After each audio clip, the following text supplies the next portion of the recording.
ในพระคำตอนนี้ได้สอนเฮาทั้งหลายให้ฮู้จักว่าแผนการของพระเจ้านำเฮาไปสู่ความเจริญรุ่งเรืองบ่ได้นำเอาสู่ความชิบหายนำไปสู่อนาคตที่ดี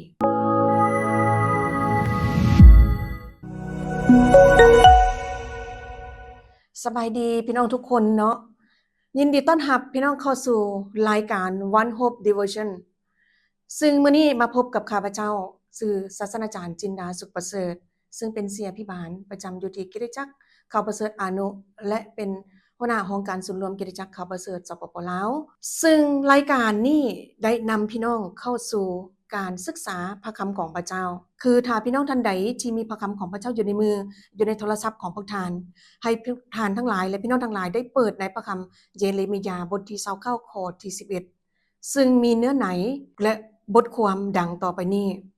เฮาผู้เดียวที่ฮู้จักแผนการของเจ้าสำหรับพวกเจ้าพระเจ้ายาเวห์กล่าวคือแผนการที่นำความเจริญรุ่งเรืองมาสู่พวกเจ้าและบ่แม่นนำความชิบหายมาสู่พวกเจ้าแต่เป็นแผนการที่นำความหวังสู่อนาคตของพวกเจ้าเฮาจะอธิษฐานขอการทรงนำที่มาจากองค์พระเยซูคริสต์เจ้าร่วมกันข้าแต่พระบิดาเจ้าขอบคุณพระองค์สำหรับทุกสิ่งที่พระองค์ได้ทรงจัดเตรียมเวลานี้พวกเราได้ทั้งหลายจะเข้าสู่ถ้อยคำของพระเจ้าขอเชิญองค์พระวิญญาณบริสุทธิ์ของพระเจ้าที่จะนำที่จะเข้าสู่ถ้อยคำของพระเจ้าในตอนเช้าวันนี้จึงอธิษฐานขอการทรงนำที่มาจากพระองค์ในพระนามพระเยซูคริสต์เจ้าอาเมนข้าน้อยได้ตั้งหัวข้อในพระคำตอนนี้แมนแผนการที่นำไปสู่ความหวังพี่น้องที่ฮักในฐานะที่พวกเราเป็นคริสเตียนตื่นขึ้นมาแต่ละเช้าพวกเราในฐานะที่เป็นคริสเตียนพวกเราจะมีการภาวนาอธิษฐานมอบแผนการมอบชีวิตของเราให้กับพระเจ้าที่จะนำพาในแต่ละมื้อแต่ละวันในตลอดทั้งวันที่พวกเราได้ออกไปเฮ็ดเวียกงานรับใช้พระเจ้าและการเดินทางไปมาให้เอามอบแผนการของเราไว้กับพระเจ้าซึ่งในนี้ข้าพเจ้าได้อ่านพระคำตอนนี้ซึ่งพระคำตอนนี้ทรงเว้าได้กล่าวถึงเรื่องการแผนการต่างๆฉะนั้นข้าพเจ้ามีคำถามที่บอกว่าเฮาฮู้จักแผนการของเฮาแล้วหรือยัง2ฮู้บ่ว่าแผนการของเฮาจะเป็นแนวใดในการที่เฮาวางแผนแต่ละมื้อในโลกนี้มีหลายคน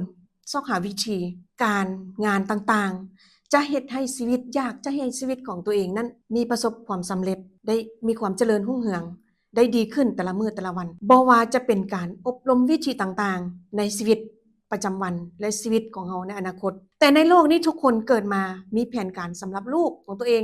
สำหรับครอบครัวของตัวเองและสำหรับเมียของตัวเองสำหรับผัวของตัวเองสำหรับน้องของตัวเองและสำหรับญาติพี่น้องของตัวเองในพระคำตอนนี้ได้บอกให้พวกเราได้ฮู้ว่าแผนการนั้นคือจากพระคำตอนนี้ให้เราได้เห็นอยู่2อย่างคือแผนการของพระเจ้าสำหรับมนุษย์เป็นคำสัญญาอันสูงส่งต่อชาวอิสราเอลในสมัยพระคัมภีร์เดิมที่ในสมัยนั้นคือชนชาติของอิสราเอลได้ตกเป็นทาสและถูกเนรเทศออกจากบาบิโลนเป็นพระคำที่ให้พวกเราได้เห็นคำสัญญาที่ให้มีต่อชนชาติของอิสราเอลในสมัยนั้นไปสู่ในแผนการของพระเจ้าที่มีต่อชนชาติของอิสราเอล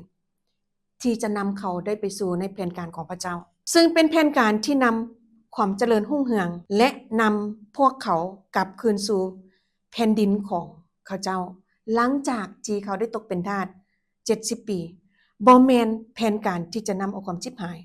ซึ่งเป็นแผนการที่นำพวกเขาไปสู่ความหวังและไปสู่อนาคตของพวกเขาและพวกเขาด้วยฉะนั้นคือในพระคำตอนนี้ให้พวกเขาได้เห็นว่าชีวิตของเราแต่ละมื้อแต่ละวันบ่ได้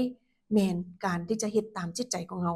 บ่แม่นในการที่จะเฮ็ดในสิ่งที่เรามักแต่เป็นแผนการของมนุษย์ที่มนุษย์ได้วางไว้แต่ละมื้อแต่ละวันแต่ทุกคนมีแผนการ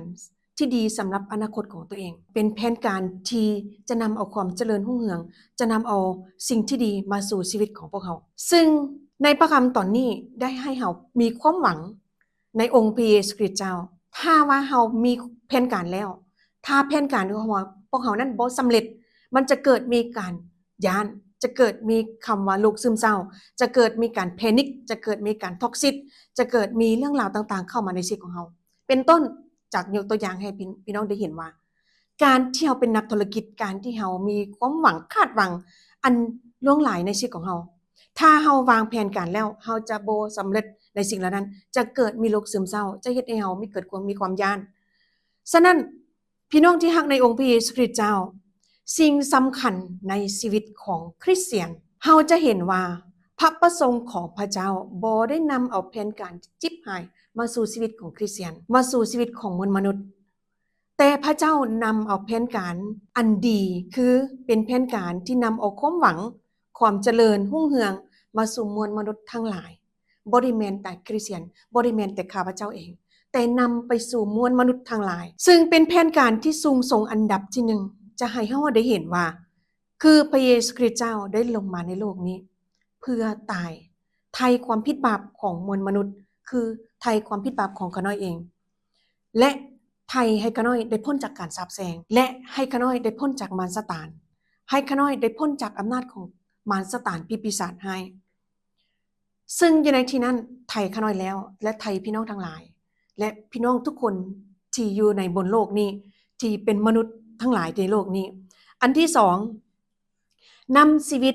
อันตลอดไปเป็นนิจมาสู่พวกเฮามามอบให้แก่พวกเฮาให้พวกเฮาได้รับชีวิตอันตลอดไปเป็นนิจคือชีวิตของพระเยซูคริสต์เจ้าเองคือชีวิตของพระเยซูคริสต์เจ้าเองพระเยซูคริสต์เจ้าได้ตายที่ไม้กางเขนนั้นเพื่อไถ่ความผิดบาปของเราเพื่อจะนำเอาสิ่งเหล่านี้ให้พวกเฮาทั้งหลายได้รับคือชีวิตอันตลอดไปเป็นนิจชีวิตในแผ่นดินสวรรค์ของพระเจ้านั่นคือแผนการอันดีเลิศสำหรับพระเจ้าที่มีต่อมวลมนุษย์ทั้งหลายแม่นหยังที่เฮาได้เรียนรู้จากพระคำตอนนี้คือถ้าเฮาแต่ละมื้อแต่ละวันได้มอบแผนการที่เฮามีนั้นในชีวิตของเฮามีในมือของเฮานั้นให้กับพระองค์พระองค์นั้นจะนำเอาแผนการของเฮาไปสู่ความเจริญรุ่งเรืองที่มาจากองค์พระเยซูคริสต์เจ้าและบ่แม่นแผนการที่นำความชิบหายแต่เป็นแผนการที่นำเอาความสู่ความหวังและอนาคตในพระคำของพระเจ้าในพระคำเอเฟโสบทที่2ข้อที่10พระเจ้าได้กล่าวว่าเพราะว่าเฮาทั้งหลายเป็นสิพหัตถ์ของพระเจ้าที่ทรงสร้างขึ้นมาในพระคริสต์เจ้าเยซูเพื่อให้ประกอบการดีซึ่งพระเจ้าได้ทรงจัดเตรียมล่วงหน้าไว้ก่อนแล้วเพื่อให้เฮาทั้งหลายได้ปฏิบัติตามขอให้พวกเฮาที่จะมอบแผนการความหวังในการดำเนินชีวิตของเฮาแต่ละมื้อให้กับพระองค์ให้พระองค์ทรงนำเพื่อเฮาจะบ่ได้ตกในความกังวลกระวายและบ่ได้ตกในความย้านฉะนั้นในพระคำตอนนี้ได้สอนเฮาทั้งหลายให้รู้จักว่าแผนการของพระเจ้านำเฮาไปสู่ความเจริญรุ่งเรืองบ่ได้นำเอาสู่ความชิบหายนำไปสู่อนาคตที่ดีขอพระเจ้าที่จะอวยพรพวกเราทุกคนที่ได้ยินและได้ฟังพระคำตอนนี้เฮาจะมาอธิษฐาน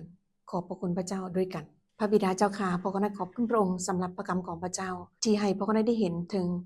แผนการที่ดีสำหรับชีวิตของมวลมนุษย์ทั้งหลายและชีวิตของข้าน้อยเองขอมอบแผนการทุกแผนการและมอบชีวิตของข้าน้อยทั้งหลายให้อยู่ในพระหัตถ์อันทรงฤทธิ์ขององค์พระเยซูคริสต์เจ้าจริงอธิษฐานด้วยความเชื่อในพระนามพระเยซูคริสต์เจ้าอาเมนขอพระเจ้าอวยพรพี่น้องก็สามารถเป็นส่วนหนึ่งในการผลิตรายการต่างๆของพวกเราได้ด้วยการกดไลค์กดแชร์กด Subscribe อธิษฐานเพื่อและถวายทรัพย์เพื่อสนับสนุนพันธกิจของพระเจ้าเพื่อเฮ็ดให้ถ้อยคำของพระเจ้าไปถึงทุกคนขอให้พระเจ้าอวยพรพี่น้อง